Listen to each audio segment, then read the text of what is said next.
వరంగల్ కాంగ్రెస్ లోక్సభ అభ్యర్థిగా కడియం కావ్యను అధిష్టానం ఖరారు చేసింది. ఎంపీ అభ్యర్థిగా కావ్య పేరును ఏఐసీసీ ప్రకటించింది.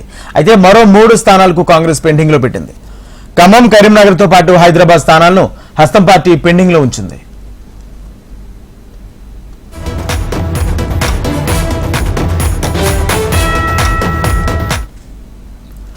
వరంగల్ కాంగ్రెస్ పార్టీ ఎంపీ అభ్యర్థిగా కడియం కావ్యను ప్రకటించింది ఏఐసీసీ. దీనికి సంబంధించి ప్రకటన విడుదల చేసింది. ఇదే అంశానికి సంబంధించి పూర్తి సమాచారం మా ఢిల్లీ ప్రతినిధి శిరీష్ అందిస్తారు. శిరీష్,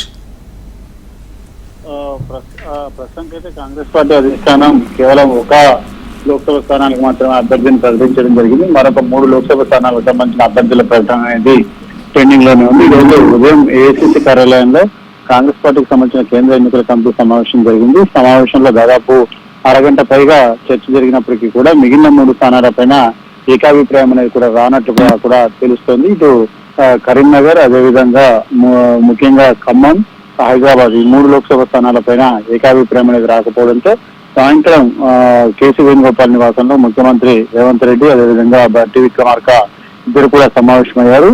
సమావేశమై అభ్యర్థుల ఎంపికపై చర్చించడం కూడా జరిగింది. అయితే ఖమ్మం లోక్సభ స్థానం పైన ఇటు తుమ్మల నాగేశ్వరరావు, పొంగులేటి శ్రీనివాసరెడ్డి, బట్టి విక్రమార్క ముగ్గురు కూడా పట్టుబట్టడంతో ఆ లోక్సభ స్థానం ఎవరికి కేటాయించాలన్న విషయంపై కాంగ్రెస్ పార్టీ ఎటు తేల్చుకోలేకపోతుంది.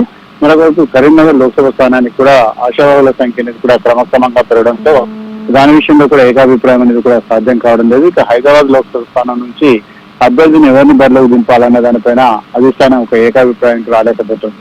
అయితే వరంగల్ లోక్సభ స్థానం గురించి పలువురు ఆశించినప్పటికీ కూడా, అంటే సిట్టింగ్ ఎంపీ ప్రశ్నల్ దయాకర్ తనకు కాంగ్రెస్ పార్టీకి టికెట్ వస్తుందని చెప్పేసి కూడా ఆశించారు.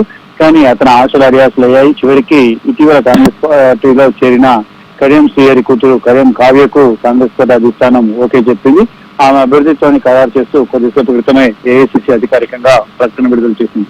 దీంతో ఇప్పటి వరకు తెలంగాణలో ఉన్న 17 లోక్సభ స్థానాలకు గాను 14 లోక్సభ స్థానాలకు కాంగ్రెస్ పార్టీ అభ్యర్థులను ప్రకటించింది. మరొక 3 స్థానాలకు అభ్యర్థిని ప్రకటించాల్సి ఉంటుంది. ఈ విషయంలో మరొక సిఈసీ భేటీలో దీనికి సంబంధించి క్లారిటీ అనేది కూడా రానున్నట్లు తెలుస్తుంది. అయితే కేసీ వేణుగోపాల్ నివాసంలో జరిగిన సమావేశంలో ఏకాభిప్రాయం కుదిరిందా లేదన్న విషయం మాత్రం ఇంకా తెలియరావడం లేదు. శిరీష్.